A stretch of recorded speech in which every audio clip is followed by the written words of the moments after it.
The Ancients World. Chapter 221, A Social Event X. I turn off the stat screen and see the confused looks on their faces. As natives of Gaia, they see their stats differently, while the way they do is unknown. Now, you can put a number to that power. If that helps in any way. Actuality, it probably doesn't. While I'm at a very high level, my stats are at an insane level. They are the true reason for my power. Not to mention I have tier-up quests stacked now. Something you want to avoid, and I've fallen into it. It's just going to be something that I'll have to fix in my travels. It's going to be a long time. Sally's revenge is my only priority right now, and it's not like any of the men that hurt her can stand against her now. Let alone me. I was wondering something. It's important for our journey after we are done here in Zenith. I direct my question at Amelia, while she is a newer noble. She undoubtedly knows some things about people in her society she doesn't want to meet. She nods for me to continue with my question. Do you know a Baron James in the Plear Kingdom? Sally goes stiff as I ask. I know it makes her uncomfortable, but it's necessary right now. Amelia shakes her head, denying she knows anything. Zenith doesn't do any business with the Plear Kingdom due to their lax care for slavery. More and more people that migrate from that country are learned to be slaves, and it's going to be under a lot of heat once the war is over. She doesn't have any useful information about the person, but she did have it about the place. Her eyes glide to Sally in understanding. It's hard to get things past Amelia. She stands up and comes over to our side of the carriage. She proceeds to wrap Sally into a big hug. Now I understand. I'm sorry for what's happened to you, Sally. I'm sure that your world has been a dark and treacherous one. I want you to know that you can come to me with absolutely anything at all. Sally wraps her arms around Amelia, and they hug silently as I hear Sally's low whimpers. You make me proud, son. Helping her the way you are. She turns her head towards me with a smile. I'm doing what I think is right.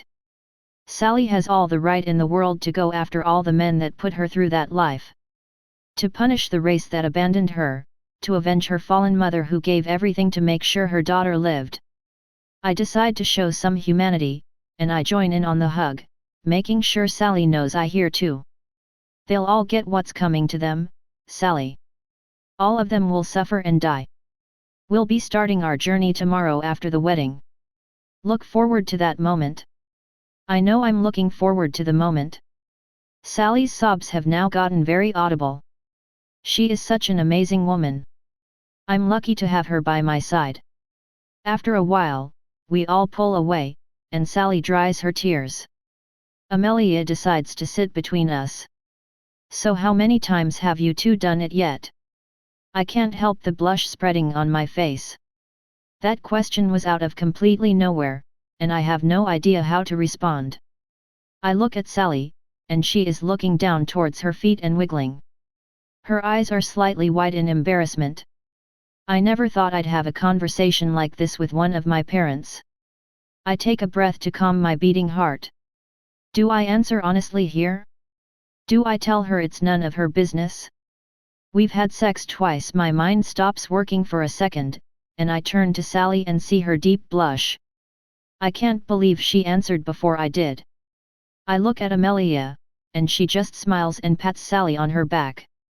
She proceeds to ask how it was for our first time. I had no idea people do this in Gaia because this isn't normal for people from Earth. He is really long and T.A.W. I cover her mouth before she can continue with any more embarrassing details. Amelia laughs at the pure honesty of Sally. It takes a moment for my blush to go down.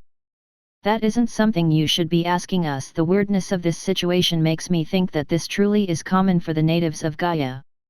Amelia quits laughing and gets up. She quickly moves to her side of the carriage again. Since I'm going to be helping the sick and poor, I'll have to activate my title once it's time. There will be a lot of commotion once I do. Crowds and swarms of people will form. I shouldn't expect any difference here in Zenith. I was hoping I'd never have to do this again, but sometimes things are unavoidable. We still have to get gifts for Jackson's wedding. I don't doubt they will, and I appreciate that you are doing this for me. I have a lot of people that depend on me, and most of them don't have the means to protect themselves, let alone keep them from getting sick or injured. People don't get injured and sick out of nowhere. There is always a cause, be it a person or not. Amelia doing this is really good, but there may be something more going on. It's not my job to find out. It sounds like you have a real problem on your hands, Mom. One that isn't so easily solved. I suggest someone finds out the cause of all this is, cause the next time I'll be here is a long time from now. These could be the final times I see Amelia. I don't know for sure. She nods her head in agreement and looks out the window as we slowly enter the city. The carriage ride was nice, but it doesn't beat flying. Nothing ever will. Once you have experienced that freedom, it's impossible to stay with another form of travel for long. The carriage slowly makes its way through the roads of Zenith, heading towards the poor district. I look out the window and notice several different people are looking at the carriage in excitement. Many wake up or warn others that Amelia is here, which means she brings things to try and help. Take us to the usual spot. That way, they can gather in mass. Amelia commands the carriage driver to head to a place where large amounts of people can gather. Many people begin to follow the carriage. Parents carrying sick kids and kids helping sick adults. After a couple more minutes, we make it to a large area with lots of free space. It looks to be a place where people come to relax in the day. I see some people of higher class quickly leave at the sight of the crowd. Typical. Stop up ahead. The carriage driver does as told, and the carriage stops. Amelia exits the carriage first, and Sally follows. I'm the last one out. Amelia is shaking hands and greeting people she is familiar with. I follow her to a higher area so she can speak, and I'll just wait until I'm needed. She takes a deep breath, preparing a speech. I'm here to bring salvation back to some of you. Others, I bring a renewal in faith. Many silently listen, trying to understand where this is all going. She points towards me. This is my son. He is very special. His name is Slayer Zirn. Many whispers break out and many look at me, wondering if I'm that Slayer Zirn. Your guesses are right. My birth son is the son of Archangel Michael. He's here at my request to heal and help many of you. As he did in Belvia. The looks between people, most don't believe, though. She turns to me so I can demonstrate to the people. I activate my wings and divine title. Many fall to their knees, bowing and weeping. Bring your sick and wounded. He'll heal them all. Many being to chant that Amelia is a saint or is a goddess. I stand in front of her and wait for people to start coming forward. The first is a desperate couple and their sick kids. There are 2 of them. I hold out my hands in front of the family, and I use my strongest healing and cure skill. They look good as new, and the kids soon wake up. We spend the next hour or so helping as many people as we can, and the crowd keeps getting bigger and bigger. I'm not sure if the people here now are really sick, but many are talking about how Amelia is my mother. That'll be interesting information for the nobles who don't like her. Chapter 222, A Social Event 11. I finish healing the last of the sick here, and I look at Amelia, telling her that I'm done with this. She does a speech and has the soldiers that have come send the masses away. I sit on a curb and look down in annoyance. I didn't think so many people would be here. I turn my title off. I don't want to spend another minute in the city. You can pick a gift for me. I'm heading back to the mansion. You coming with, Sally? Sally nods her head and stands behind me. I kneel down, and she climbs on. Before Amelia can protest, I launch off the ground and head for the mansion to the north. I fly slowly as not to get there too fast. It'll take a couple of minutes at this time. That was a lot of people. Sally sounds tired herself, and all she did was watch. I'm not physically tired, but mentally I'm exhausted. So many crying and begging people can put stress on the mind. How are you feeling? You helped a lot of people today, and you made your mom smile. That makes it more worth it. In the end, it'll only help my reputation. I sigh as I feel the cool air on my face and the freeing sensation of flight. My stress levels lower, and I look out towards the horizon. What should we do after Sally gets her revenge? The war, maybe? Everything is possible. Have you given any thought as to what you want to do after we are done getting your revenge? I dodge her question about how I feel. She snuggles in close and stays quiet, likely thinking of some sort of answer. There are many things I still know about the Ancients' world, places with powerful items. Nothing will compare to the Witness, so I don't need a new weapon anytime soon. I see the mansion up ahead, and I slowly bring us into a descent. I want to stay with you, go on adventures, and create memories. Live a life that has no regrets in it anymore. That really does sounds nice. The list of enemies I want to kill is long, and it'll take us a good amount of time. I've been thinking about them so much that I haven't given much to what we'll do afterward. What I said is what I want, but it could change. The only thing that will always be having you by my side. I understand that. Dreams and plans change, and that's okay. I land us softly and gently let Sally off. I toggle my wings off and stare at the beautiful garden around us. Is it wrong that I just want to stay in this beautiful garden and stay away from everyone? I'm getting really sick of having to deal with people. Sally laughs at my question. I'm one of the only people that would feel that way. I'm sure the players that came to see me in those crowds wouldn't feel the same way. I bet they'd love the fame and recognition. They'd abuse the power that I have, make crazy demands of the people. Sally grabs my hand and leads me to a bench under a tree that is providing shade. We both sit down and enjoy the sounds of birds and the sound of branches and leaves being moved by the wind. I really like this place too, and I don't mind staying in here for the time at all. However, we are going to that wedding. She knows me too well. This is going to be one of the only times I get to wear the red dress. I smile at the thought of her in the beautiful dress. The wedding is tomorrow, and it starts in the morning. This means it's going to be an all-day endeavor. My thoughts are interrupted by an announcement. Worldwide announcement: players are now able to participate for the position of the Pope in a legendary class. Head to your local church branch and sign up for the monster kill competition to enter the event. The player with the most monster kills that have signed up will receive the position in 3 months when the final scores are tallied. Be cautious of your fellow players.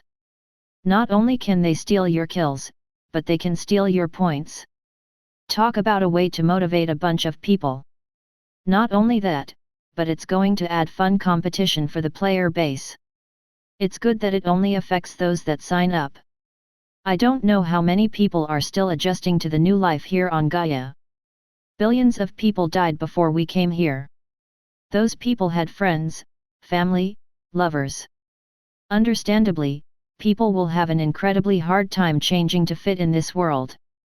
I can't believe a pope is being selected this way. Sally has been here ever since she was born. Seeing how the pope is selected being changed is pretty crazy. The times are always changing as of late. The arrival of us new people has caused a lot of problems for a lot of people. It seems our presence here has finally reached the church. I can deduce from this point it's possible for new people to become officials in high positions. I bet we are even able to become kings or queens. Not to mention we have already gotten guilds of incredible size up and running. All I can see is more reasons for players to continue pushing. How many people actually want to participate? It's obvious that the guilds will be signing up in the millions, and knowing that, it gives solo players less incentive to participate.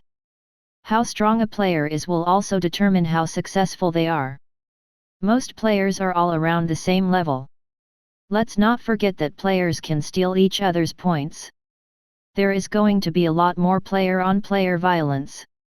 For the ones participating, at least.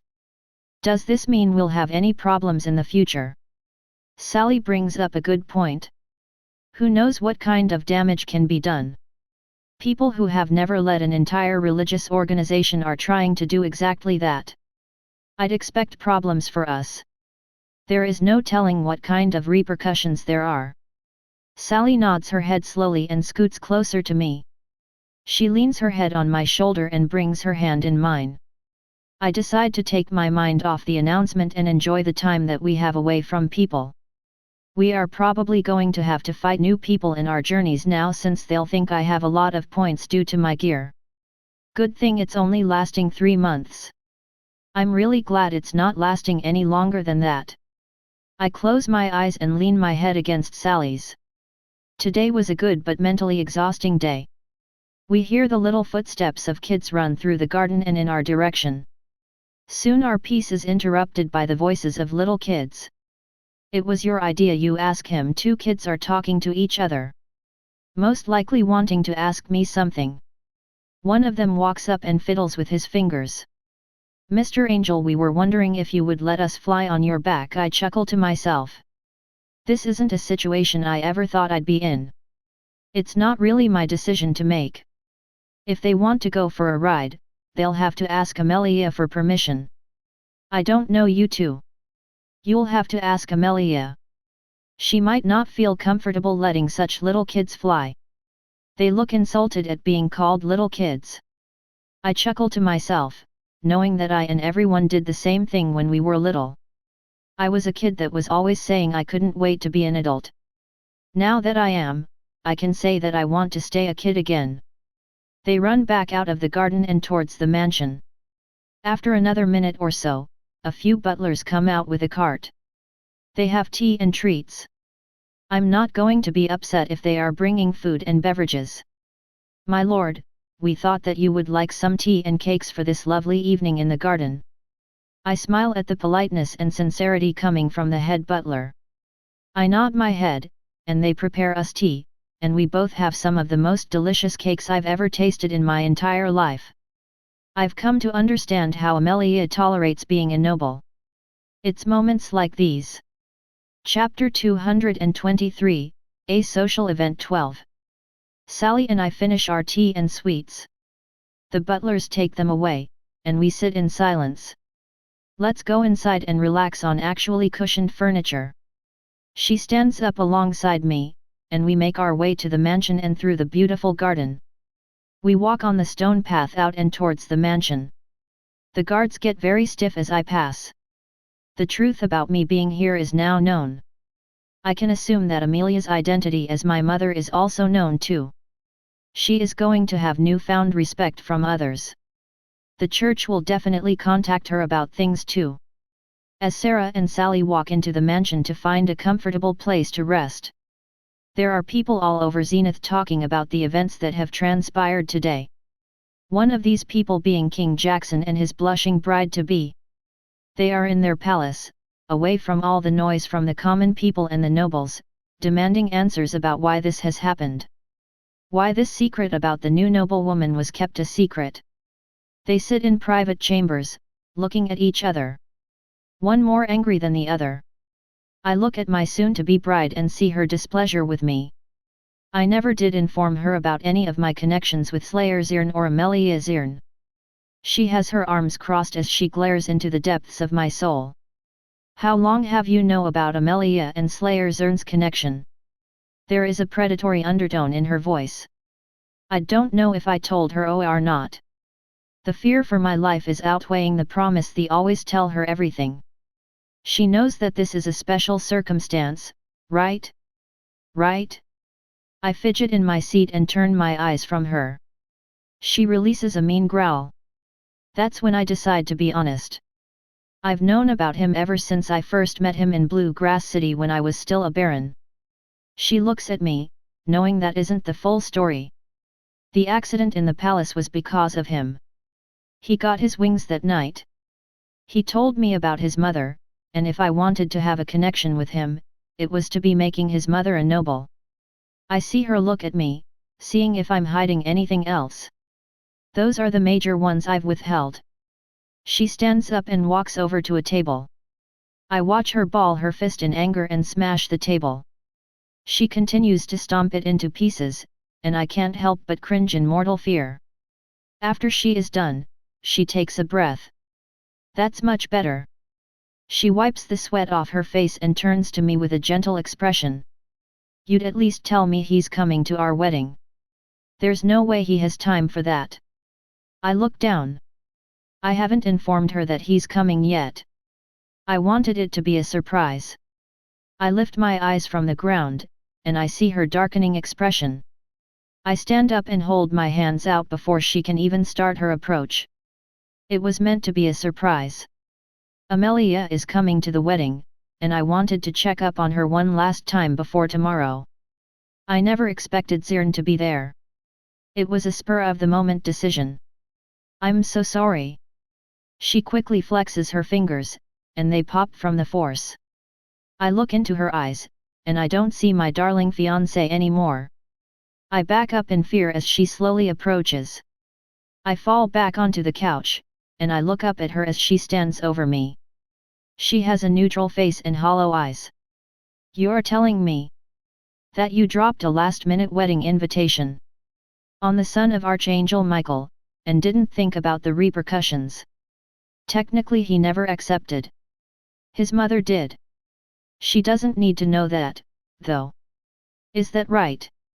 I freeze, realizing my mistake. She can read my thoughts when in close proximity, and I can hers. We need to have a discussion about the wedding. It needs to be even bigger and better with such a guest. Is that clear? I nod my head, knowing that this is the only way to appease my fiancé. The rest of the day passes, and the night rests upon Gaia. Many wonder what the integration of new people means to the power base. Many high-ranking officials are in protest, but there is nothing they can do about it. The night slowly passes as everyone around Gaia either sleeps or gets up to no good. Soon the sun is rising on the world, and everyone is getting up, including Sarah and Sally. Not only are they getting up, but everyone in Zenith is getting an early rise. Since today is King Jackson and his bride's wedding, there is a pep in everyone's step. I stretch my body out and feel the soft feeling of the bed on my skin. I roll to my side, and Sally is sleeping next to me. We were given some of the comfiest pajamas I've ever been in. Handcrafted and everything. I'm the first to get out of bed, and I pop my back as I stand up. I make my way to the personal bathroom attached to this room, and I quickly fill the tub. I unequip my current clothes, and I sink my body into the magical water. I'm going to miss this after today, probably going to be the only time I get to do it again. I pull up my stats to add something to the mundaneness. Slayer, Zirn, LVL.190. EXP, 1/100%. Title, The Son of Archangel Michael, hidden, plus 3 more. Stats. Strength, 7095 Endurance, 7045 Dexterity, 7215 Speed, 7240 Focus, 19660. Mana Aura Control, 5/100%.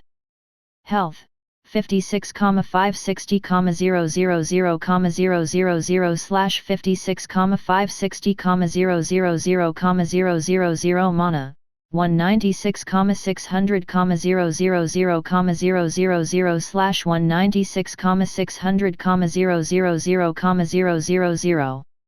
Stat points, 1000 Armor Rating, 500. Inventory.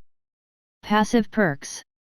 Inheritor of the Sword, Son of Heaven, Slayer of Evil, Holy Willow Trees, Savior, Finder of Legends, the Divine who has legend destined for greatness, Dungeon Diver and Overachiever.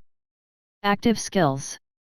Heaven's Light LVL.59325/5900 protected by Heaven LVL.59225/5900/LVL.774600/130000 Parry LVL.5380/5300 Double Strike /A King Slayer /A Raging Machine /A Winged Glory Angelic Flight Divine Pressure Exertion Divinity Pulse Controlled Fun.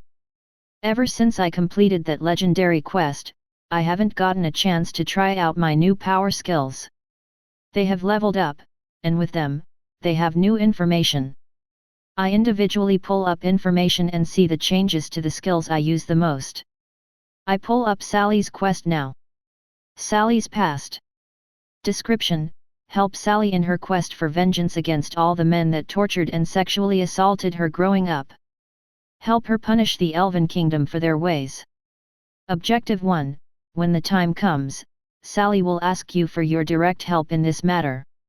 Completed. Objective 2: once everything is done with your quest involving the Dryads, ask Sally what the first step in her revenge is. Completed. Objective 3: head to the Barony of James in the Kingdom of Plear in progress. Rewards: unknown. Difficulty: legendary. Note: the great difficulty of this quest is the goals that Sally has set in revenge. If they weren't so great, then the difficulty wouldn't be so high. As I planned before, I'm going to use the party to ask nobles about the Kingdom of Plear.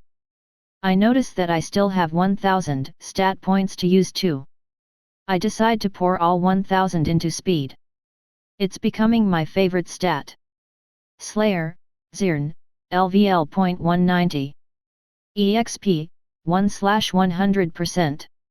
Title: The Son of Archangel Michael, hidden, plus 3 more. Stats: Strength, 7095 Endurance, 7045 Dexterity, 7215 Speed, 8240 Focus, 19660. Mana Aura Control, 5/100%.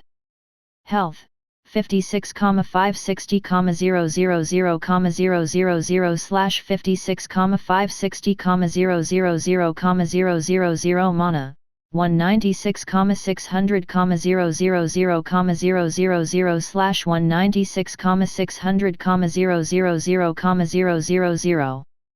Stat points: 0 Armor Rating, 500. Inventory. Passive perks. Inheritor of the Sword, Son of Heaven, Slayer of Evil, Holy Willow Trees, Savior, Finder of Legends, the Divine who has legend destined for greatness, Dungeon Diver and Overachiever.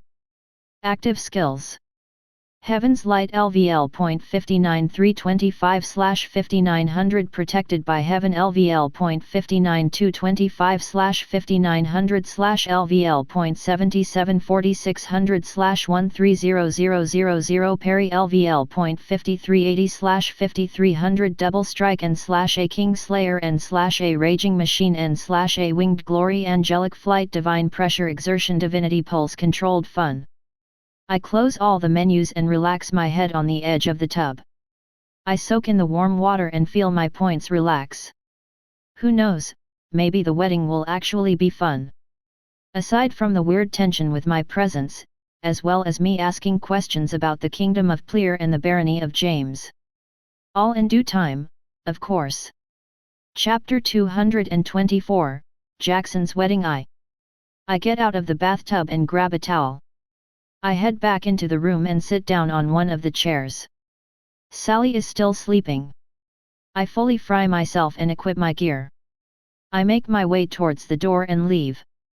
I walk towards the mansion's living room, and once there, I see a familiar head maid.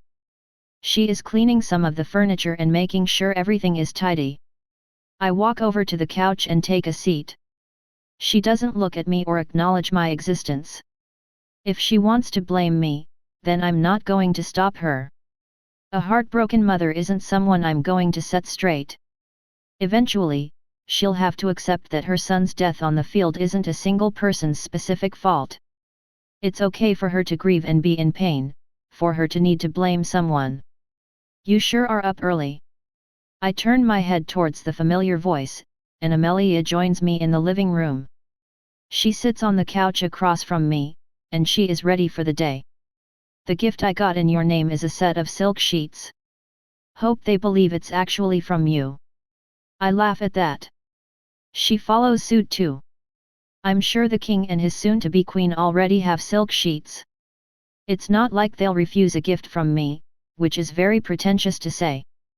Thanks for handling the shopping. I needed to get away from the giant fields of people. How much did you have to deal with while shopping? There are only so many guards. Before I left, the crowds dispersed and were guided away by the guards. Her moving around the city and shopping probably made it incredibly hard to keep the crowds away. There is no way we could get all the sick and wounded. This means there are those out there even more desperate and broken since they missed their chance. They say you can't help everyone, and that's true. The guards had a harder time keeping them at bay once I started moving around the city and making my usual stops. At one point, the running from the sheer volume made the ground tremble slightly. I'd say almost every person in the city was following or trying to find me. I don't doubt there were players in that crowd too. The friend request and messaging system still don't work. There still isn't a way for players to communicate directly with each other from long distances. I don't think there will be for a long time.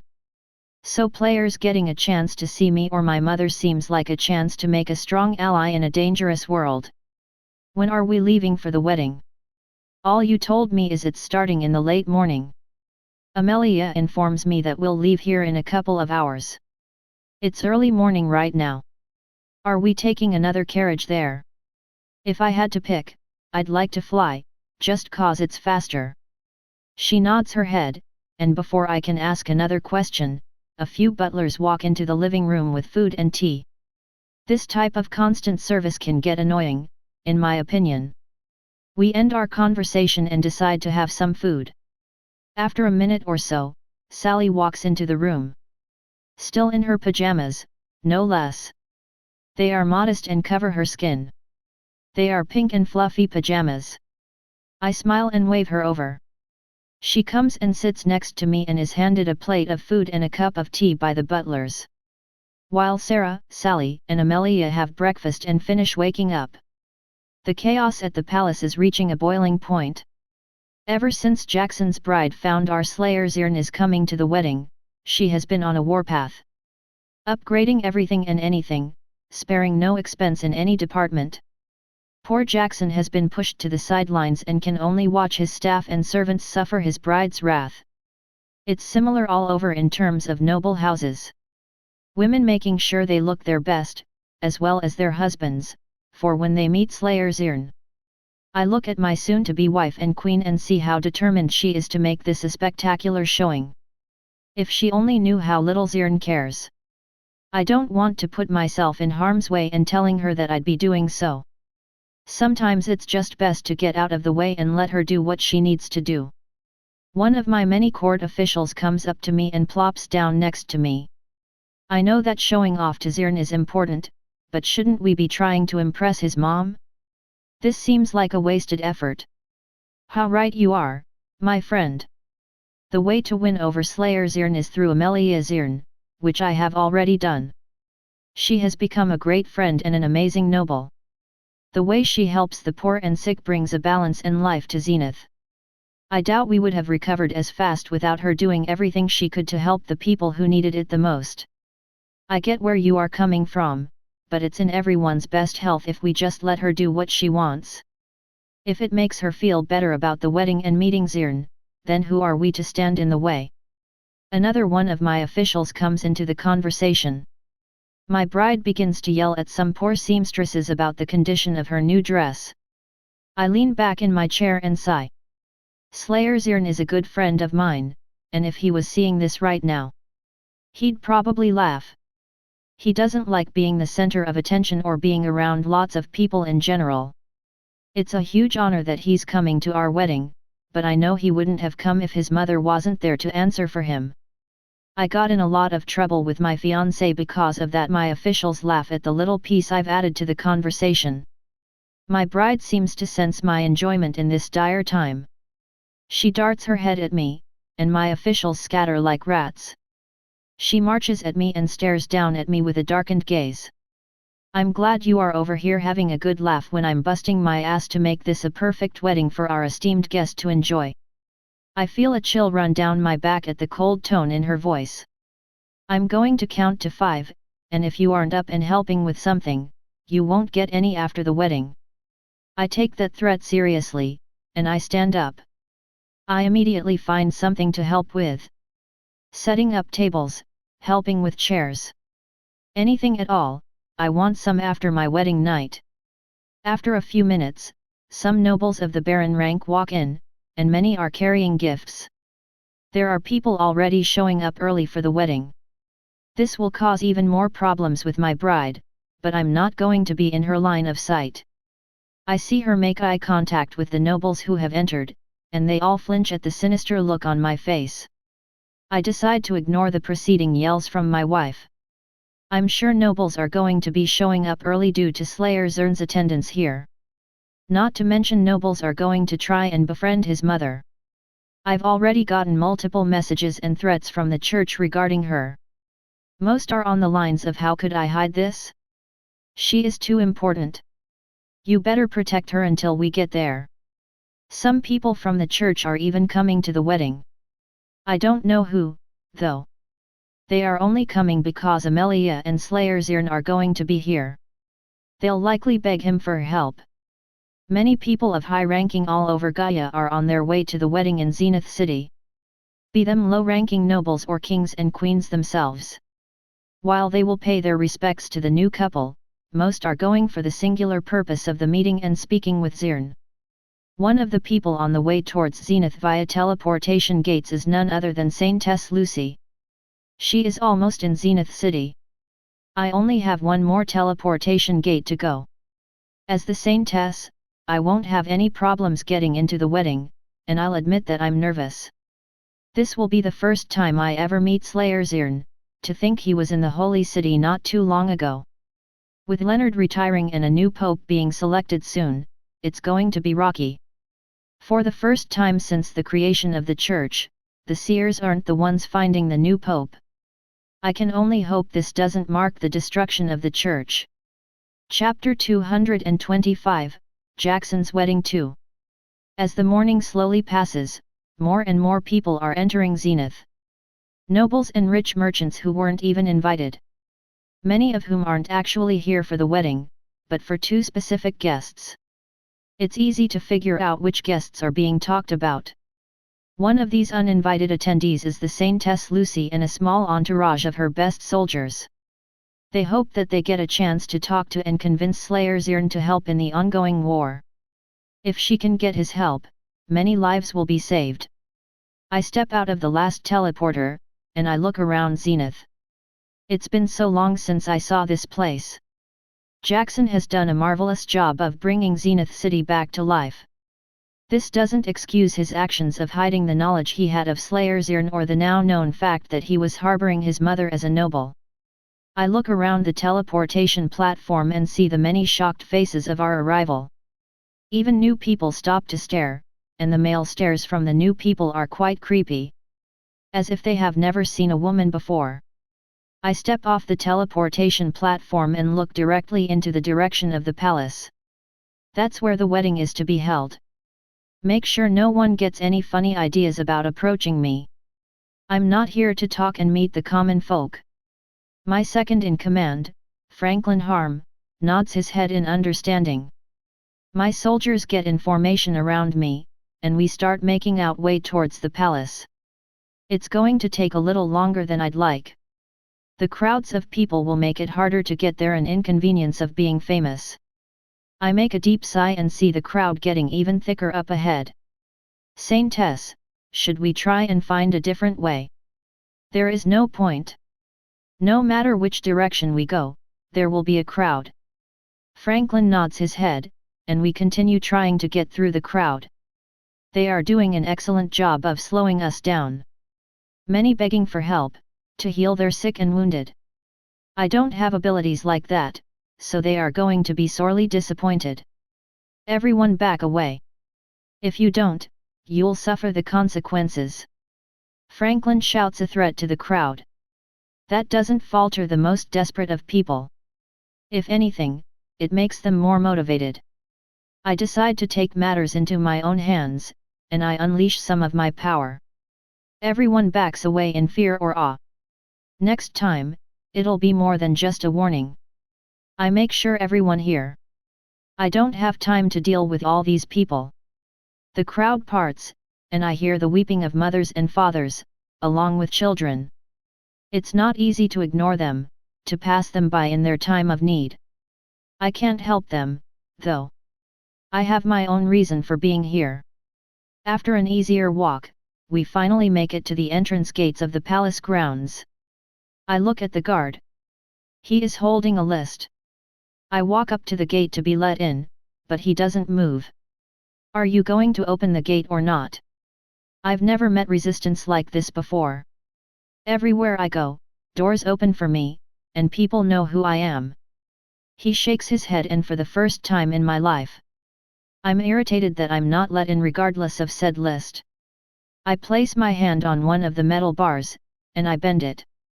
He cringes but still doesn't let me in. He sees my genuinely angry look. If you're not on the list, then you're not getting in. There are a few inns down the road to your left where more people like you are. They are starting to get full, so I suggest getting there sooner rather than later. I ball up my fist and almost punch the gate, but I calm myself down and take a breath. Instead of listening, I jump over the gate easily, and so do my soldiers. The guard sighs and ignores our actions. I turn my attention to the palace, and I make my way towards it. We make our way to the massive doors, and I push them open. What I see is an extravagant hall filled with tables. There are already nobles and merchants here. I wave for my escorts to leave me, and they do, each heading to a different part of the hall.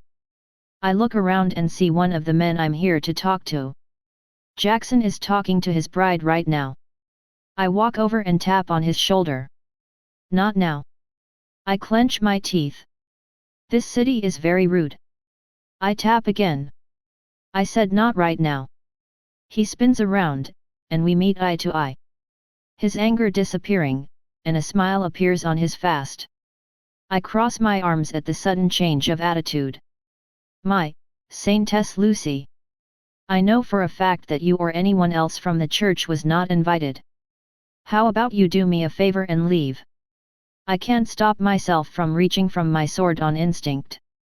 He back up, and I quickly stop myself. I know why you are here, Lucy, and I'm going to personally see to it that he isn't bothered by you or your war's problems. A low growl is released from my throat as those words leave his mouth. If he wants to play it this way, then so be it. As a huge commotion breaks out at the palace. Sarah, Amelia, and Sally are all getting ready to leave for the palace. Despite the pleading and begging of Amelia, Sarah isn't going to comply with getting dressed up. He is going in his gear, and no one is going to stop that from happening. Sally, on the other hand, is finally dressed in her amazing red dress. Her long blonde hair is falling down her shoulders, and her deep blue eyes are capable of enrapturing anyone. Her pointy ears sticking out the sides. Anyone can fall for the elven beauty. I turn my head away with a blush. For the first time in my life, a girl is beautiful enough to make me, Sarah Adamo, blush like a schoolgirl. You look absolutely amazing, Sally. I say this to her as I turn my head to get another eyeful of her. She looks down at the ground with a blush on her face as well. She walks up to me and holds her elbow out. I take it with a smile, and we slowly make our way out of the mansion. I know nobody will mind me wearing my gear. Amelia follows us out of the room with a smile on her face. I bet if Gaia had cameras, Amelia would take a picture of us before we leave. The dress is much more flattering to my feminine figure than I thought it'd be. It's kind of embarrassing and a little scary to have my curvy features more on display. I take my arm out of her elbow and wrap my arm around her instead. I'm going to protect her no matter what, be it from monsters, humans, Hansi nobles. All of them will experience my wrath, and nothing can stop that if they try anything. She leans into my side and wraps her arms around my waist. After a minute of walking, we make it to the carriage, and we load in. Sally and I sit side by side as Amelia sits across from us. You two are so cute together. You'd be even cuter if you actually decided to dress up, I sigh and roll my eyes. There are some things I'll never do. Wearing a suit is one of the things that'll I've never do. Make sure you keep Sally close. She is going to be getting the attention of many horny men, and I'd like there not to be blood spilled at the wedding. I'm not going to promise that. If a jackass tries to do something to Sally, I'll hurt him. The carriage starts to move, and we are slowly making our way towards the city. Sally, I'll be here to protect you from anything that a pervert might try. You should be able to wear a dress and feel good while doing it, so try and have fun. I'll make sure nothing happens, okay? She nods her head, and I can tell she is still a little scared. I'm not afraid to kill nobles in droves, be they from Jackson's court or not. I'll paint the walls and ceiling of the palace in red if the need arises. Sally leans her head on my shoulder as we slowly travel. I truly hope she is going to have a good time. Chapter 226, Jackson's Wedding 3. The carriage ride is calm and peaceful at first, but once in the city, people who recognize it as Amelia begin to follow us. I look out one of the windows and see a long line of people following our carriage. We entered the city not too long ago. I'm sorry this is going to be happening to you, Amelia. Now that people know you're my mother, you'll be bothered on a daily basis. The inconveniences that'll come from this are numerous. She won't be able to leave her mansion without dealing with this nonsense. She smiles as I look at her. It was bound to happen eventually. Besides, I want the whole world to know that you're my son. I have a lot to be proud of, you know. Sally giggles, and I sigh. Only a parent could say something like that. I've already received multiple letters from the church since yesterday. News travels faster than I thought it did. Apparently, they want to send a unit of soldiers to protect me. They are still waiting on my response. While it isn't a bad idea for her to have extra protection now. Jackson probably has security tight in Zenith due to her being here. I don't like the church more and more as the days go by. At first, it was easy to avoid them because they didn't know who I was, but now everyone knows my name and likely my face too. The hood I got in Belvia has already proven to be useful the times I used it. Don't let them push you into situations. They think that they have all the power and authority to do what they want when they want. Only small circumstances require them to ask permission. If they keep bothering you, tell them I'll take care of them. I don't like the people I care about getting bothered. The amount of times the church has tried to bother me is unknown because there were definitely attempts to find me without my knowing. Now that a direct link to me is known, they'll try to seize that link. That isn't going to happen. Not on my watch. I appreciate the caring and slightly disturbing words. I can take care of myself. I've done it for the majority of my life. I'll respect her words and her opinion. All she needs to do is call on me, and I'll help her in any way I can. I see the palace up ahead.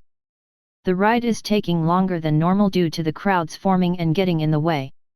Some of the guards escorting the carriage have to get off their horses or break formation to take care of it. Looks like the palace has been repaired since that time I put a hole through it. That was a bad day. The memory of that day haunts me. Experiencing the worst moments of my life again and again for who knows how long. Time worked differently there. I ended up escaping, my own rage setting me free, my own pain. The carriage ride is noisy now that the crowds have increased in volume. Eventually, we make it to the main gate, and the guard lets us in, already recognizing the carriage. The driver takes us up to the entrance, and I see other carriages parked. He stops and lets us out. I step out first and help Amelia and Sally out. I'm going to be the only one in my gear here, which I'm not apologizing for. The carriage rides off for the driver to handle its parking and care for the horse. I see the massive doors open and receiving guests. I follow Amelia up the stairs, and I begin to see people staring at me in disbelief, whispering to each other. Sally walks at my side, and I wrap my elbow in with hers. We make it to the center of the room, and there is a noticeable distance between the rest of the guests and us. I'm going to go speak to Jackson and his bride. You two should have some fun. Don't go breaking anything in here. Amelia walks off in the direction of Jackson. He and his bride are staring. His bride is flustered and avoiding eye contact. Sally and I find an empty table and sit down. I stare at her as she is breathtaking today. I hear the click of heels walk up behind me. Slayer's Earn. I try and ignore it. However, the female voice is not giving up. I'm Saintess Lucy. I need to talk to you about your role in the war. I stand up in anger, and I activate my divine pressure skill. Everyone in the room crashes to the ground, including the Saintess. I turn around and look at her flat on the ground, struggling to get up. Many groans of pain and protests come out of the guests' mouths. I squat down and lift her head so she can look me in the eyes. I have nothing to say to you or the church. This war is humanity's responsibility. I wasn't born to save you from death, to fight your battles. I'm free to do what I want and choose what I'm involved in. Let this be your only warning, Saintess Lucy. If you or the church tries to contact my mother or me, I'll destroy all of you. I deactivate my divine pressure, and there are audible gasps everywhere. Everyone tries to stand up and regain their bearings. As this display of power and superiority happened, many important guests and officials realized the difference between them and the son of Archangel Michael. The now who realized the most was Saintess Lucy. Never in all her years has someone other than Fenrir been able to do this to her. She was blessed by the Archangel Uriel when she was born. She has powers few mortals ever dream of having. When compared to someone of actual divine blood and incredible significance, she is nothing. All her powers are worthless. I take deep breaths as I raise my head. I look over and see Slayer's Earn help up the elf girl he has brought with him. We need his help in this war. Yet, he doesn't care at all about us. I stand up and feel my body ache. I look over at Jackson and see the disappointed look on his face. He warned me this would happen, but I didn't listen to him. I ignored him and demanded things I shouldn't have. This whole situation is my fault. Now I have to find a way to fix the damage I have caused with my thoughtless words and actions. Once fully standing in balance, I immediately bow my head at Slayer's Earn. I'm sorry for my disrespect, please forgive me. He doesn't respond and walks away, helping the elf girl. My soldiers quickly approach and help me to my feet. We need to leave. If the damage I have done today is to be repaired, we need to give him the space he wants. I can barely walk straight, let alone move quickly enough to get out of this situation. I'll admit it's incredibly embarrassing to have such a thing happen. As Saintess Lucy and her men make their way out of the palace and towards the exit of the palace grounds, many people look at Slayer's Earn in fear. The ones who are brave enough to stay, that is. Many people quickly leave, fearing a repeat of what happened in Belvia. Many of the originally invited guests stay, but the ones coming here to talk to Slayer's Earn or Amelia's Earn leave, fearing death. They are smart to do so, cause people are beginning to learn that you don't mess with Slayer's Earn. You listen to what he says or suffer the consequences. I make my way towards Jackson and his bride. I need to apologize for that impulsive act. I could have killed someone. Once in front of them, they lower their heads. His bride does more than him. I'm sorry about that outburst. As much as I didn't want to interrupt and ruin your wedding, I fear that I already have. Jackson and his bride raise their heads and calmly explain that they did everything they could to get Lucy out of here. Sometimes stubborn people have to learn the hard way. Once they do learn that lesson, they remember it for the rest of their lives. I watch Amelia get mad and smack the back of my head. It doesn't hurt, of course, but the message is clear. You need to do more than apologize. I don't get her question at first. She tilts her head towards the bride and she is crying. I see now, and I think I know something that might work. I toggle my wings on, and people react in multiple ways. The bride stops crying. I reach to my left wing and I pull out a feather. I wasn't going to do this originally, but now seems like a good time to. I hold it out to the bride and her tears quickly stop. Chapter 227, Jackson's Wedding 4. The feather isn't much, but for some reason, people will treasure it. I look at Jackson and give an apologetic look. He gives a satisfied look now that his bride is no longer in distress regarding anything. Sally and I walk away and let them do what they do. I grab Sally's hand and make sure everyone sees the gesture.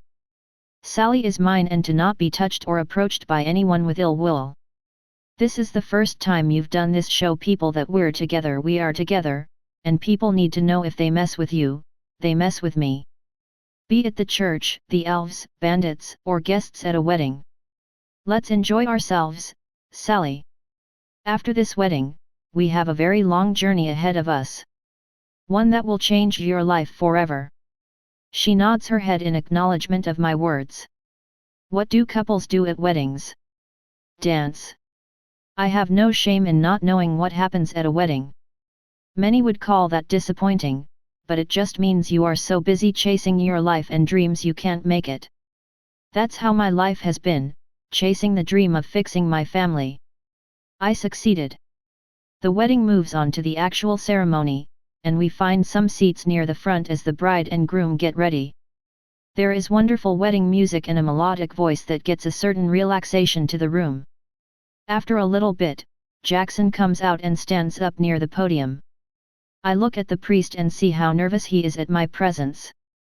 He looks at me every so often.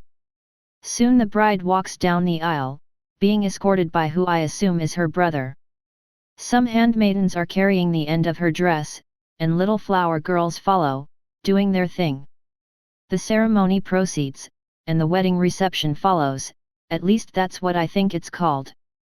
The bride and groom get the first dance, and after a while, others start to join. I stand and hold out my hand to Sally. I'm not going to waste this moment. She takes it with a smile and small blush. I help her out of her chair, and I escort her to the dance floor. I also don't know how to dance, but who gives a damn? We both step on each other's toes a few times. After a few more tries, we get each other rhythms down. I bring her in close as the song slows down, and she lays her ear over my heart. It's calm and steady, just as I feel when I'm with her, like I'm myself. Thanks for taking me to this, it's been fun, to say the least. She chuckles, saying that last part. It's sad that it has to end so soon. The happiest day of a girl's life ends in a few hours. I don't disagree with that, but I believe that for women, there are multiple best days of their lives. Many will say their wedding, but after they have their first baby, it changes. It's a great thing to look forward to. Everyone here is finally taking their eyes off me and enjoying the time to dance with their significant other. There is so much more to come for the new husband and wife. So much for the kingdom to soon receive. They'll have princes and princesses running around this palace in a few years. As royalty, their lives are going to be so much better. Having that security for a family will only make them happier. I slowly turn in a circular motion as I say that. Sally hums in response. I look over and see Amelia sitting alone. Time to do another thing a son is supposed to do. Mind if we stop for a bit? I see a person who needs a dance partner. Sally lifts her head from my chest and looks in the direction I am. She sees Amelia and knows right away what she meant. Mind going to get her? Sally looks up and smiles. We let go of each other, and she quickly makes her way towards Amelia. They talk to each other briefly, and Amelia looks over to me with a smile. She walks over, wiping tears from the sides of her eyes. I hold out my hand, and the song starts to speed up to a more fun tempo. While the wedding continues into the evening, there is a concern growing between the other kingdom leaders. This meeting is being held in secret away from the church and away from any kingdom still aligned with it. Jackson isn't at this meeting for 2 reasons. The first being he is one of the subjects being discussed, and the other is his involvement with Slayer Zirn. These leaders are the most powerful of the kingdoms, still no longer aligned with the church. This is a dangerous subject because of who he harbors. Gregory is leading this meeting. I look around at my fellow rulers, and we all have the same concerns. The kingdom of Zenith has come a long way, and Jackson is our ally. However, having Amelia Zirn as a high-ranking noble in his kingdom causes many problems for the rest of us. Slayer Zirn's action in Belvia has a lot of us worried. I'm not happy that we need to have this meeting, but we have to discuss what to do if Jackson ever decides to become a wearing and conquering kingdom. His connection to Slayer Zirn and Amelia Zirn allows him the potential help of Slayer Zirn. This is catastrophic for us. Many of the rulers are looking at each other via their magical holograms, muting to talk to their court. How do we even stand a chance if Slayer Zirn does decide to help Jackson if he goes rogue? This all seems incredibly unlikely and far-fetched, if I must say. A lot of things have to line up specifically for this situation to happen. One of my fellow rulers brings up an excellent point. This doesn't really have a chance of happening. I'd rather have plans in place if it doesn't happen than not have any in the case it does.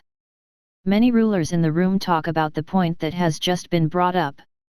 Many are still young rulers and don't know how to run a kingdom properly. How would all of you feel if Jackson decided to declare war on all neighboring kingdoms tomorrow without any warning? How would you combat him? Even in the very small chance that Slayer Zirn does help, what then? I look at the looks around the room, and most understand what I'm saying. We need contingencies and plans in place for this possible situation. Realizing the wisdom behind my words, everyone is ready for a discussion. I nod at one of my servants, and they bring a large table into the room.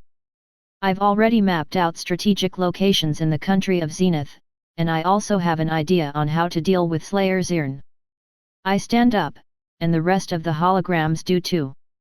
We all stand around the table as we look down upon it. As you can see, fighting against Zenith will be incredibly difficult. However, not impossible. It's still the same kingdom I defeated no long ago. Still has the same weaknesses. I move my hand over and point at a picture of a blonde elf. This is the weakness of Slayer Zirn. My spies have told me that he is traveling with the girl and has more than just a friendship. This girl is going to be Slayer Zirn's primary weakness.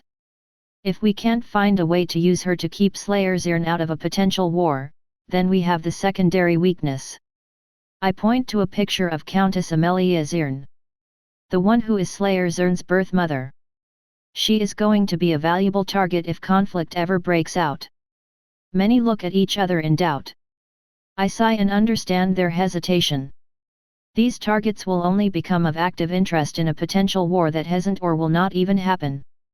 These two will only be targeted if Slayer Zirn joins a potential war, and while it could motivate him further, if done right, it can completely neutralize him. The rulers around the table whisper and talk to each other. I want your answers if interested in future planning by the end of tomorrow. Zenith has already become a great ally, but it's an enemy none of us want. Another war with Zenith won't be so easily won. I say my final words as many turn off their holograms and disappear. Chapter 228, Jackson's Wedding v. I finish my dance with Amelia, and we both head to where Sally is seated. We sit down at the table with her, and I lean back in my chair. We'll leave in an hour. The kingdom of Plear is our next stop. Amelia looks very disappointed that we are leaving, and we only spent so much time with her. I look towards the dance floor as it's emptying and people are going to their seats to talk and rest. The party part of the wedding is slowly calming down. I do want one more dance with Sally in her dress, and the song is turning into a slow one. I stand up from my seat and hold my hand out to Sally. She takes it fast, and we make our way towards the dance floor. Since it's empty now, it's only us. The song is slow and has a gentle pace to it.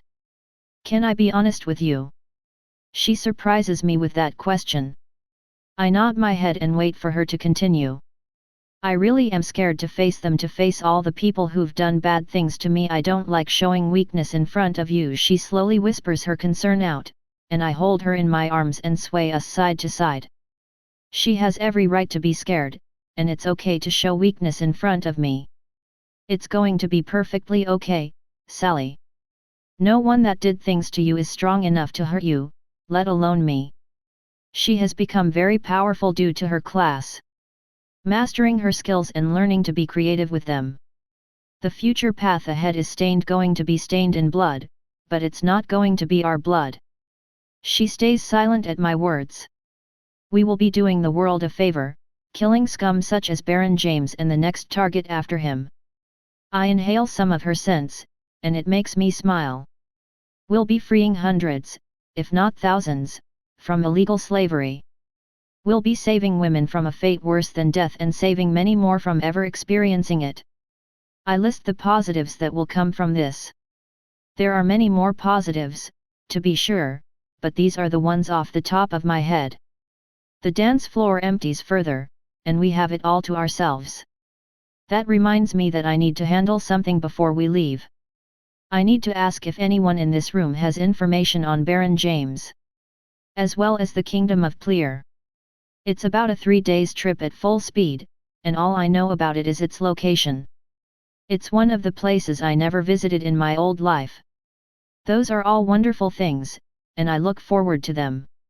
I'm just worried that I shut down when looking them in the eyes. The torture that they put me through, all I can be grateful for is they failed to condition me in any way. My blood boils as I hear those words. Knowing that someone I deeply care for and love has gone through such horrible things makes me want to do unspeakable things. She lifts her head and looks up at me. I love the part of you that sees past the tortured me, the damaged me. Many men wouldn't see a woman like a woman after going through what I have. You're not like that. Since day one, you have treated me like any person should be treated. Her sweet words make my chest a little tight. Having such good qualities recognized in me feels really good. I lean my head down and steal a kiss from her. I pull away slightly and see that she would like some more. I lean down again, and we kiss. Maybe we will get lucky, and news of me having a romantic relationship with an elf girl will reach the Elven Kingdom. How wonderful would it be if that would happen? We stop kissing and resume our slow dance. I've never had anyone say that about me. Thank you for those words, Sally. Sometimes you can go your whole life with hearing something, not knowing you need to. After a couple of minutes, the slow song ends, and the music stops altogether. We leave the dance floor side by side while wrapping each other in a one-armed hug. The final amount of time we are spending in Zenith runs down, and I can see the depression sink into Amelia. We all walk to the carriage that's outside, and it's time to say goodbye for now. This is where we take our leave and be on our way. I stand next to the carriage and talk to Amelia. She is freely crying and is trying her hardest not to beg me to stay. I open my arms, and she immediately jumps into a hug. It's not going to be the last time we see each other, but it is for a very long time. That makes her cry even harder into my chest. After a minute of letting all her emotions out, she finally pulls away and dries her red and puffy eyes. I'm going to miss you so much. Promise me that you will be safe and never do anything stupid. I can't promise that, but I'll do my best to stay alive. She sees my small smile and laughs a little. She turns to Sally and brings her into a hug too. You're such a sweet and caring girl. Watch over him for me. He tends to do things the hard way now. How in the world would she know that? Sally nods her head as if agreeing with her. They pull out of their hug and separate. I step away from the carriage and toggle my wings on. I kneel so Sally can climb on. I gave her combat clothes back, so she is ready for travel. See you later, Mom. She weeps hard as I say that. I stand with Sally on my back, and I launch off the ground hard. We make it to the evening clouds and can look down at Zenith as we start our journey. Sally brings her head up and leans it against mine. Everything is going to be about her, and will not stop until they're all dead. I asked some nobles in the final time before we left about Baron James and the kingdom of Plear.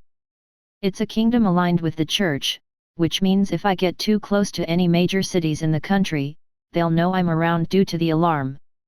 I have received little information about Baron James, only that he is an old man now. Likely on his deathbed, but his family is still alive and is probably continuing the illegal business. The orange sky is so beautiful up here I'm dragged out from my current thoughts, and I take in the sight. We are getting farther and farther from Zenith. The puffy clouds we are flying through are ignited in an orange glow due to the sun. I'm never going to get tired of flying. Being this free is something I never thought I could have. She is serious when she says those words. The future holds a lot for us, and most of it is battle. There will be times like in Zenith, and everything will come to a slow, and we'll be able to take a break, but now we are taking on many nobles and an entire royal family that is ruling the Elven Kingdom. I pull up Sally's quest to see it. Sally's past. Description: help Sally in her quest for vengeance against all the men that tortured and sexually assaulted her growing up. Help her punish the Elven Kingdom for their ways. Objective 1: when the time comes, Sally will ask you for your direct help in this matter. Completed. Objective 2: once everything is done with your quest involving the Dryads, ask Sally what the first step in her revenge is. Completed. Objective 3: head to the Barony of James in the Kingdom of Plear in progress. Rewards: unknown. Difficulty: legendary. Note: the great difficulty of this quest is the goals that Sally has set in revenge. If they weren't so great, then the difficulty wouldn't be so high. More objectives will be added once we are finished with the third one. Another target, to be sure. You and I are going to change a lot of people's lives by what we are doing. All of them will be for the better. I speak these words to help motivate her in some way. I feel her grip tighten slightly, and she nods her head in agreement. Barony of James, here we come. Chapter 229, the next step. It's been a few hours now, and night has fallen. I've kept the same speed at max, and we've made some progress, but the Kingdom of Plear is very far from the Kingdom of Zenith and its lands. There are so many kingdoms it's a little strange. There are very few empires. I've never been to a capital of an empire. I'm pretty tired. Mind if we stop and sleep? Sally sounds very tired. I oblige and bring us down into the dense forest. I gently let her off once we land, and I quickly set up the tent for us to rest tonight. She immediately climbs in and snuggles the soft furs. She releases a deep sigh. I didn't even get a chance to find a good spot. I crawl into the tent myself and lay next to her. She reaches over with her eyes closed and lays her arm across me. It's not as comfortable as a bed, but I still have my pillow. She pulls her body to mine and lays her head down on my chest. I'll admit that I'm mentally tired myself. The peaceful sleep that will be away and uninterrupted by anyone. The constant service at Amelia's mansion was getting annoying. I close my eyes and slowly drift into sleep. The night slowly passes, and we both sleep deeply. I see a bright light coming through my eyelids, and I flutter them open. It's the sunshine rising through the tree line. Since it's not above the tree yet, it's bright beyond belief. Turn of that bright light. Sally is obviously not happy with the incredible amount of sunshine coming through the trees. I slowly lift my body and rub the gunk out of the corners of my eyes. Sally flops down on the furs as I continue to move. I exit the tent and stretch my body as I bask in the sunlight. Don't sleep in too long, Sally. We have a long journey ahead of us. She grumbles from inside the tent as I say those words. I chuckle to myself, and I quickly make a fire. I still have meat left over from the last time I had to go hunting, which is nice. I sit next to the fire and pull some of it out of my inventory and dig in. Protein is important, and as someone who is taller than most, I need that energy. After I'm about halfway done eating, Sally finally crawls out of the tent with messy hair and crusty eyes. I laugh out loud seeing the state she's in. She looks at me in annoyance and bares her teeth. I calm down and toss her some meat too. She quickly digs into it as if she isn't a woman but an animal. I watch in amusement as she makes a good case of being a wild animal. I stop staring and look back into the fire and enjoy my food too. We could have slept in longer if not for that damned sun. Why doesn't the thick forest block it out? I close my eyes and drone out her ranting. She needs some time to wake up, and that's fine. A few minutes later, I'm finished with my food, and I can see that Sally is still hungry. She finished hers before mine. Now that she has food in her, she isn't as cranky as she was. I toss her some more, but this time she calmly eats it. You could have fooled me, I lightly mutter a condescending sentence under my breath, and she darts her head at me and glares. She quickly stands up and tries to tackle me. Inside it's like she hit a tungsten steel pillar. She tries to move my body from where I'm sitting, but I'm not allowing it. She gives up and sits next to me. Thanks for the food. I wrap my arm around her as she says that. We both eat our food in content silence. After about 10 minutes, we are both fully awake, and I put out the fire and pack the tent up. I place it in my inventory, and now that we are ready to go, I toggle my wings on, and I kneel. My favorite part of the day. Sally makes sure that I feel her energy and excitement for the calm and relaxing flights the next few days until we reach Plear. I smile, and I launch off the ground, and we are quickly above the clouds. I look down at the passing forest as I flap my wings to reach max speed. I decide to fly higher than normal and keep ascending. After a second or two, I'm even higher above the clouds. Why are we up so high? We don't have to yell at each other at this speed since her head is next to mine. It's really nice up here, though. Flying through the clear sky is awesome. Clean air free of any pollution, and it once again brings me back to the state Earth was in when we were taken here. So many things wrong. Nothing here is like Earth in terms of environmental health. As Sarah and Sally travel to the Plear kingdom, there is some commotion in the capital city Plear. There are rumors that Slayer Zirn is coming to their country. Many don't know the destination Slayer Zirn is heading for, and many nobles and royals in the capital are terrified for their lives. The nobles and royalty in the Plear city are terrified that Slayer Zirn will do to them as he did to the nobles in Belvia. That day was marked as the first time a king's royal subjects were killed, and nothing could be done about it. There is a Hames family, in particular, that is worried. I slam my fist on the table, reading the secret reports. My father's horrible pastime is coming back to bite this family, and he isn't alive to pay this debt. I'm worried because there is a report he is traveling with an elven girl. That was one of my father's favorites. I was glad the day he died.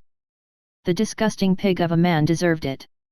As his only daughter, his actions repulsed me. My older brothers were like him in many ways. I have to wait before I can make my move.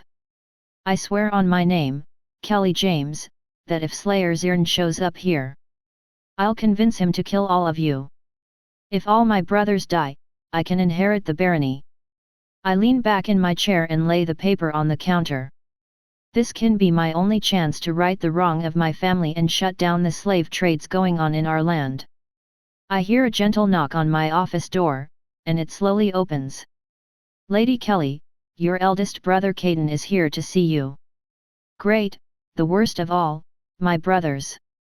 He is about 25 years older than I am, and I'm 20. He had the most exposure to our father, and that has caused some twisted logic to enter his mind. Shall I send him? I compose myself and nod my head. My butler leaves, and I think about today's visit. He is certainly here to discuss something about Slayer Zirn. He must be terrified and desperate for some sort of answer. The door swings open, and Caden charges in. He stomps towards my desk and slams a report on my desk. The damn elf that Slayer Zirn is with used to be one of father's playthings. I immediately pick up the paper and look at the report, a half-elf named Sally, born from a bandit that our father hired. Now I know for certain they are coming here for our family. What the hell am I supposed to do? I lay the sheet of paper down and look at Caden. He will be the one to pay for our father's sins, and he isn't exactly clean himself. He has slaves himself, and it disgusts me just as much. I fail to see how any of this is my problem, Caden. I'm not in the line of succession, and once I renounce my name after my marriage, I'll no longer be a part of this family. In truth, I've been trying to overthrow my brothers for years, and I've made lots of progress. I need that one final push, and Slayer's Earn will hopefully give that push. Caden's face twists in anger, and he leaves the room. I'm the only one in the family with any political savvy and talents with money. Caden comes to me often with problems. Thinking he is entitled to what I've created for myself, and that is where all my idiot brothers fail. They don't own me like they do their slaves. Chapter 230, Journey to the Barony of James I. I slowly bring us down from the high altitude. Sally needs to use the restroom, and she was emphatic that it needs to be right now. I land us in a forest near a nice stream, and she jumps off my back before I can even fully land. She runs into the treeline and behind some bushes. I chuckle to myself and decide to use the bathroom too. As a man, it's incredibly easy to go to the bathroom. I walk up to the stream, and I undo my leather belt. I pull it out and let loose. I close my eyes and sigh in relief. Very convenient being a man. It goes without saying that this next quest will be a very personal journey for both Sally and me. She has rarely spoken about her past, but from what she has said to me, it is nothing short of hell for a woman. I hate the thought of Sally being used in such a way, but this all happened long before I was born. Long before my parents were born. Sally is over 100 years old, and she has lived nothing but a hard life until I came into the picture. I finish taking a leak, and I find a nice rock to sit on while I wait for Sally. I don't bother turning my wings off. After another 20 seconds, I hear the bushes behind me shuffle, and I look. Sally walks out, and I can tell by the look on her face she isn't a fan of going to the bathroom outside. Don't give me that look. You have no idea how hard it is to undress in these tight leather clothes just to use the bathroom. Not to mention having to squat down, so I don't get any on my clothes. It's not a nice feeling to have grass tickling places that shouldn't be tickled. Scratch that. She actually hates going to the bathroom outside. She walks over to me, and I scoot over to share the rock. I'm sorry is the only thing I can think in response to that. It does sound like a big hassle. I try to understand the place she is coming from, but it's just out of my reach. I mean, if I was taking a dump in the woods, I might get it, but I've never been in the woods long enough to need to take a dump in it. She looks at me and rolls her eyes. What? I'm confused by her reaction. She cracks a small grin, and her cheeks puff out slightly, holding in a laugh. She was messing with me, and she did an excellent job of acting, that's for sure. You're pretty gullible when it comes to people you trust, aren't you? I've discovered something about myself by her words. She is right. When I'm with people I know and trust, I tend to have a bad habit of being gullible. First time hearing this. I turn my head to her and see her mischievous grin. I nod my head, and she smiles. It's important to learn flaws about yourself. I've just discovered I have a bad habit that could eventually cause me a lot of trouble if I'm not careful. She leans into my wing, and I hold her up with it. She sighs, already knowing what's about to come out of my mouth. We should get moving again. We have plenty of daylight left, and I don't want to waste it sitting around. I stand up as I finish talking. It was sudden and surprising enough cause Sally to fall on her back as my wings stop supporting her. She lifts her head and looks at me in annoyance. I hold out my hand and help her up to her feet. She dusts the dirt off her back and motions that she is ready to go. I kneel, and she climbs on my back, snuggling between my wings.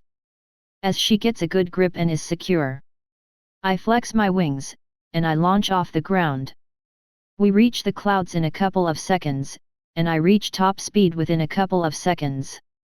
The Barony of James is notorious in the kingdom of Plear. It is supposed to have changed since your time there. The nobles at the party gave the best information they had, and most of it is about the James family's mysterious wealth. I discuss with her what we are going up against. The nobles were able to give some good information. Sally clears her throat to respond. Their mysterious fortune has come from their lucrative and illegal business of slave trading. It's impossible to know how far their trading connections go at this point. If possible, I'd love to find how far it goes and if we can stop it. She has big ambitions, and it's awesome to see how motivated she is for all this. She truly is invested in getting her revenge, and that means she is ready to kill them. I notice a new message from the system, and I open it. Fighting the disease. Description: Sally wishes to find and root out all the evil and corrupted people tied to the James Barony. Objective 1. Once in the land held by the James Barony, try and find connections that the Barony has to other slave traders. In progress. Objective 2. Kill or imprison all people that you find out about in progress. Difficulty: Legendary. Rewards: Unknown. Note: this quest is directly tied to Sally's past and meets the same condition of being at the legendary in difficulty. You have no choice but to accept this quest. Interestingly enough, this quest could lead to a much bigger effect. I don't think it's possible to free all of Gaia from slavery, but that doesn't mean we can't do some serious damage to it. That sounds like something we can do while we get your revenge. I'm all for it, Sally. Once we get access to their documents and files, we'll see just who they are talking to and who their biggest clients are. This quest isn't something I've ever seen in my time playing the Ancients world. Shutting down slavery in a part of the world, or at least in a kingdom, is special, all right. That leads to the question of how special is Sally? She is the one giving these quests to me, and while the scale of her ambition affects the difficulty, there is more to it than that. It's either something she knows or doesn't know but has a profound effect on the world and her. It's definitely a thing I have to watch out for. I'm glad that you agree. It definitely adds more work to the table, but it needs to be dealt with. Too many people ignore it. I'm sure if more powerful people cared, there wouldn't be slavery. It just doesn't matter to some. Worldwide announcement: the Dryad Kingdom is back at full strength. If players wish to travel to the Dryad Kingdom, they must first be level 100 and do a set of preliminary quests to gain the trust of the Dryads. Worldwide announcement: now that the Dryad Kingdom is back at full strength, they are going to take revenge on Belvia. A war is brewing between Belvia and the Dryad Kingdom. If players wish to participate, you must head to the capital of either kingdom and receive war quests. Since it's harder to join the Dryad's side, the system has decided to increase rewards from the Dryad's side. An announcement goes off and interrupts my chain of thought. It seems like the unavoidable collision between Belvia and the Dryads has finally come. I killed many important and powerful nobles that day, and that's sure to affect that war badly on the side of Belvia. Looks like everyone is getting revenge these days. Who do you think will win? Sally asks a question not so easy to answer. There are multiple things to consider here, and while it's very political to say each side has a shot, that's the truth of it. The differences in technology are quite great. Belvia has weapons and magical advancements several centuries ahead of the Dryads. However, I don't doubt that will stand for long. The Dryads will continue to gain more and more power, snowballing the amount they have. Belvia's allies aren't just going to stand by and let this happen, though. They are a big part of the coalition, and they'll receive a lot of help from it. I think the Dryads will win. I give my answer with a grain of salt. It's just what I think. Many kingdoms will weigh which one has more value in the end, and the Dryads will win that for sure.